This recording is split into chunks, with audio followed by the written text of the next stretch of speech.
Hello student, today we will discuss on antacid part 2। Antacid का जो part 1 था उसमें हम लोगों ने देखा था कि एंटासिड क्या होते हैं, उसकी डेफिनेशन समझी थी, उसकी आइडियल प्रॉपर्टीज़ को समझा था और कितने टाइप का होता है उसको समझा था।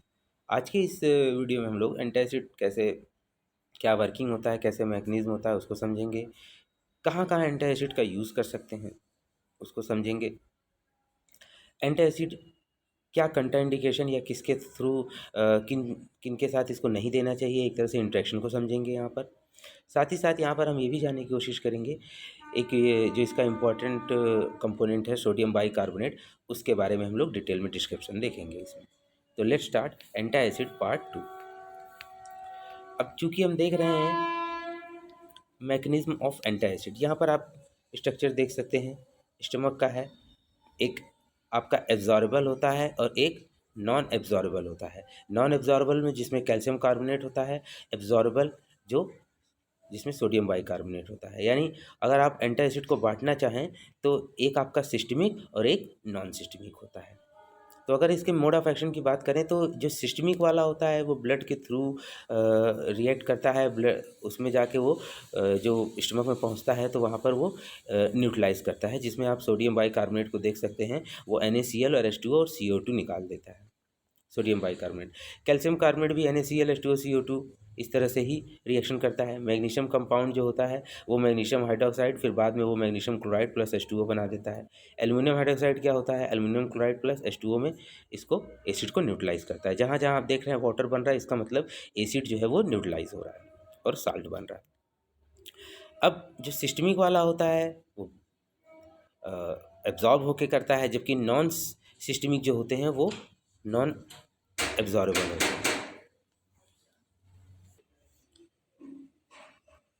तो हम लोगों ने देखा इसमें कि कैसे एब्जॉर्बल और नॉन एब्जॉर्बल जो है वो वर्क करते हैं।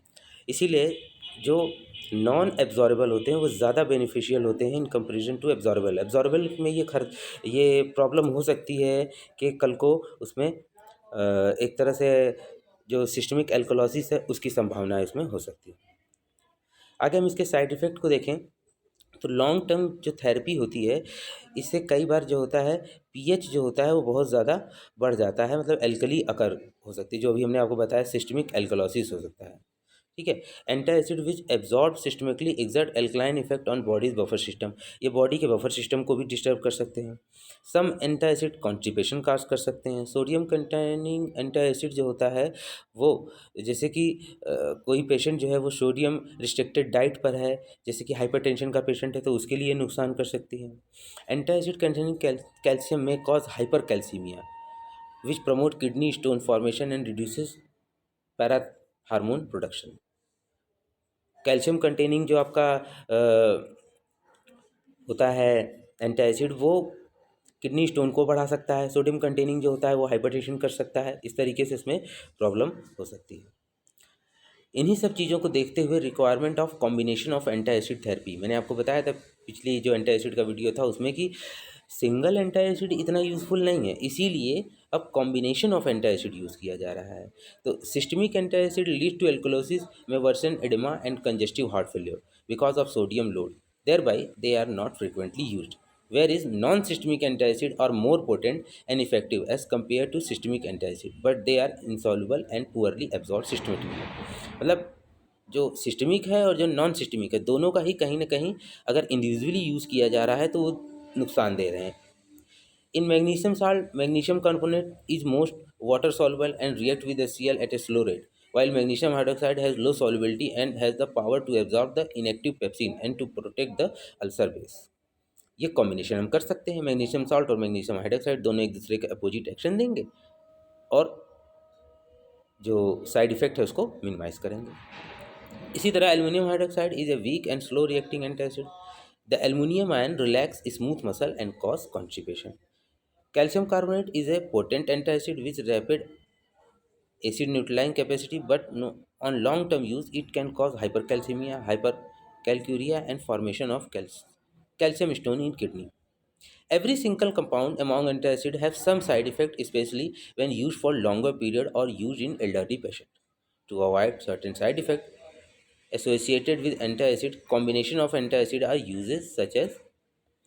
तो यहाँ पर आपने ऊपर देखा कि लगभग लगभग जितने भी कंपाउंड हैं, चाहे वो मैग्नीशियम साल्ट है, मैग्नीशियम हाइड्रोक्साइड है, एल्युमिनियम हाइड्रोक्साइड है, कैल्शियम कार्बोनेट है, सोडियम बाइकार्बोनेट है, वो सब कहीं ना कहीं सिंगली अगर लॉन्ग टर्म पे यूज़ कर रहे हैं तो वो कोई ना कोई प्रॉब्लम दे रहे हैं, और एल्डरली पेशेंट के लिए तो बहुत ही खतरनाक है। तो इन्हीं सब प्रॉब्लम को हटाने के लिए यहाँ पर कॉम्बिनेशन ऑफ एंटासिड यूज़ किया जा रहा है, जैसे magnesium and aluminium and magnesium and calcium. तो ये दोनों जब एक साथ मिल जाते हैं तो प्रॉपर्टीज़ जो होती हैं वो कुछ इस तरह हो जाती हैं कि magnesium hydroxide fast acting antacid with aluminium hydroxide which is slow acting antacid. इसी तरह मैग्नीशियम एंड कैल्शियम, मैग्नीशियम जो है वो लेग्जेटिव है एंड कैल्शियम जो है वो कॉन्स्टिपेटिव है, तो ये दोनों मिलके एक दूसरे के एक्शन को सप्रेस कर देते हैं, एक तरह से एक दूसरे के एक्शन को कॉम्बैट कर देते हैं। अब जो प्रिंसिपल यूज़ होता है, कहाँ कहाँ यूज़ होता है, जैसे जीआरडी एंटासिड का जो यूज़ है कहाँ कहाँ कर सकते हैं, तो जैसे gastroesophageal reflux disease, antacid neutralise hydrochloric acid inactive pepsin absorb bile acid, stimulate the synthesis of bicarbonate and raise the tone of the lower esophageal sphincter. इसके अलावा गैस्ट्रिक एंड ड्यूडेनल अल्सर, मैंने पिछले क्लास में आपको बताया था कि ulcer में जो एसिड की मात्रा बनती है उसको भी ये ठीक करता है। Acute and chronic gastritis, gastroduodenitis, gastric जो लेयर है उसमें infection, gastropathy caused by non steroidal anti inflammatory drug, NSAIDs के थ्रू जो अल्सर हो जाते हैं। Antacid are recommended for healthy people with discomfort और epigastric pain. Antacid are use in intensive care unit to prevent so called stress ulcer, stress ulcer को दूर करने के लिए एंटासिड का यूज़ करते हैं। Antacid interaction with other drug, अगर एंटासिड का इंट्रैक्शन देखें तो antacid that contain calcium magnesium aluminium ion are chelator, they bind a great number of drugs such as digoxin, tetracycline, indomethacin, aspirin, cimetidine, ranitidine, famotidine and theophylline. इन सब के साथ इसको नहीं देना चाहिए। Antacid also reduce the viability of few drugs like barbiturate, sulfonamide, penicillin, इन सब के साथ इसको नहीं देना चाहिए। To avoid undesirable interaction, antacid are usually use 2 hours before और आफ्टर टेकिंग एनी मेडिसिन, हमेशा किसी भी दवा के 2 घंटा पहले या 2 घंटा बाद में इसको दिया जाना चाहिए ताकि इसके जो साइड इफ़ेक्ट हैं वो बहुत ही कम हो सके। इसमें हम लोग जो सबसे इम्पॉर्टेंट कंपाउंड है वो है सोडियम बाइकार्बोनेट। ये बहुत ज़्यादा पूछा जाता है। इसका जो फार्मूला है आप देख सकते हैं, NaSCO3 है, और स्ट्रक्चर भी देख सकते हैं। इसका मॉलिक्यूलर जो वेट है वो 84.01 ग्राम पर मोल है। सिनोनिम की बात करें तो baking soda, bread soda, cooking soda, bicarbonate of soda, इतने नामों से जाना जाता है। प्रॉपर्टीज़ की बात करें तो वाइट क्रिस्टलाइन पाउडर है, ऑर्डरलेस होता है, सलाइन टेस्ट होता है, डेंसिटी 1.1 से 1.3 ग्राम पर सेंटीमीटर क्यूब है। मेल्टिंग पॉइंट देखें तो 50 डिग्री सेंटीग्रेड पर डिकम्पोज होना स्टार्ट कर देता है। फ्रीली सॉल्युबल इन वाटर है। रिफ्रैक्टिव इंडेक्स इसका 1.583 है। अगर हम इसके प्रिपरेशन की बात करें तो सोडियम बाइकार्बोनेट में be obtained by reaction of carbon dioxide with an aqueous solution of sodium hydroxide.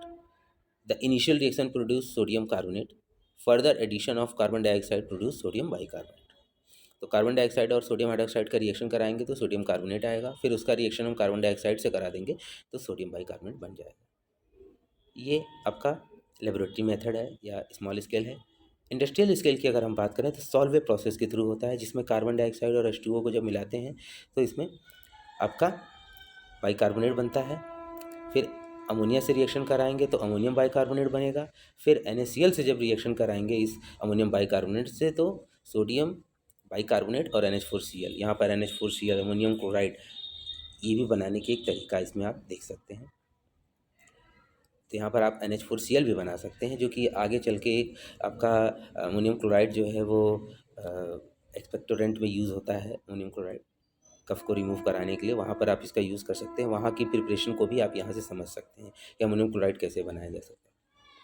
Reaction की बात करें तो thermal decomposition above 50 degree centigrade, sodium bicarbonate gradually decompose into sodium carbonate, water and carbon dioxide. देख सकते हैं आप यहाँ पर सोडियम बाइकार्बोनेट को 50 डिग्री सेंटीग्रेड के ऊपर जब आप हीट करेंगे तो सोडियम कार्बोनेट वाटर और कार्बन डाइऑक्साइड में अलग हो जाएगा।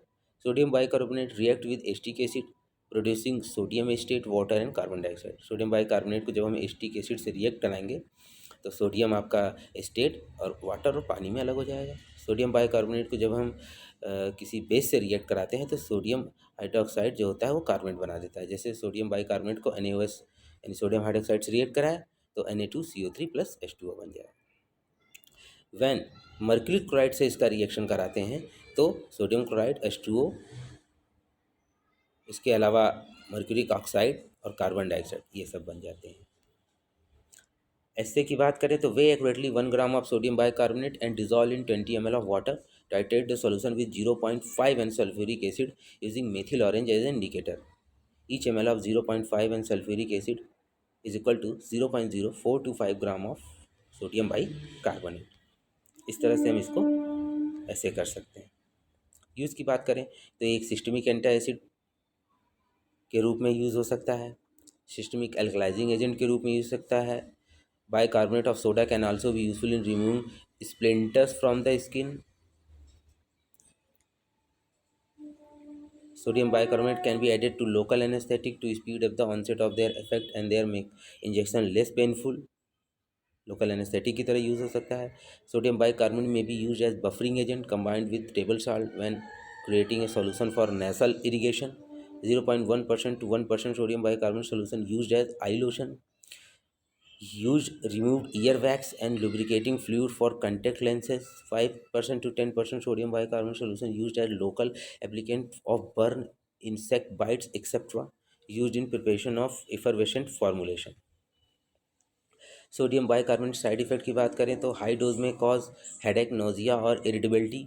Sodium bicarbonate side effect can include metabolic alkalosis, oedema due to sodium overload and congestive heart failure, hyperosmolar syndrome, hypervolemic hypermetrimia and hypertension due to increased sodium. Symptoms of alkalosis or metabolic alkalosis: confusion, hand tremor, light headedness, muscle twitching, nausea, vomiting, prolonged muscle spasm, जिसे tetani भी बोलते हैं। 300 mg to 2 gram per day in 4 days में आप इसको divided कई doses में आप इसको यानी 300 mg to 2 gram per day in divided dose में आप दे सकते हैं। मतलब मैक्सिमम अमाउंट आपका 300 mg से 2 ग्राम होना चाहिए। स्टोरेज की बात करें, stored in air tight container, इसको एयर टाइट कंटेनर में हम स्टोर कर सकते हैं। तो एंटी एसिड का एक बहुत ही इंपॉर्टेंट कंपाउंड है जिसमें आप से एग्ज़ाम में पूछा जा सकता है, तो इसको आप स्टडी करें। Thank you.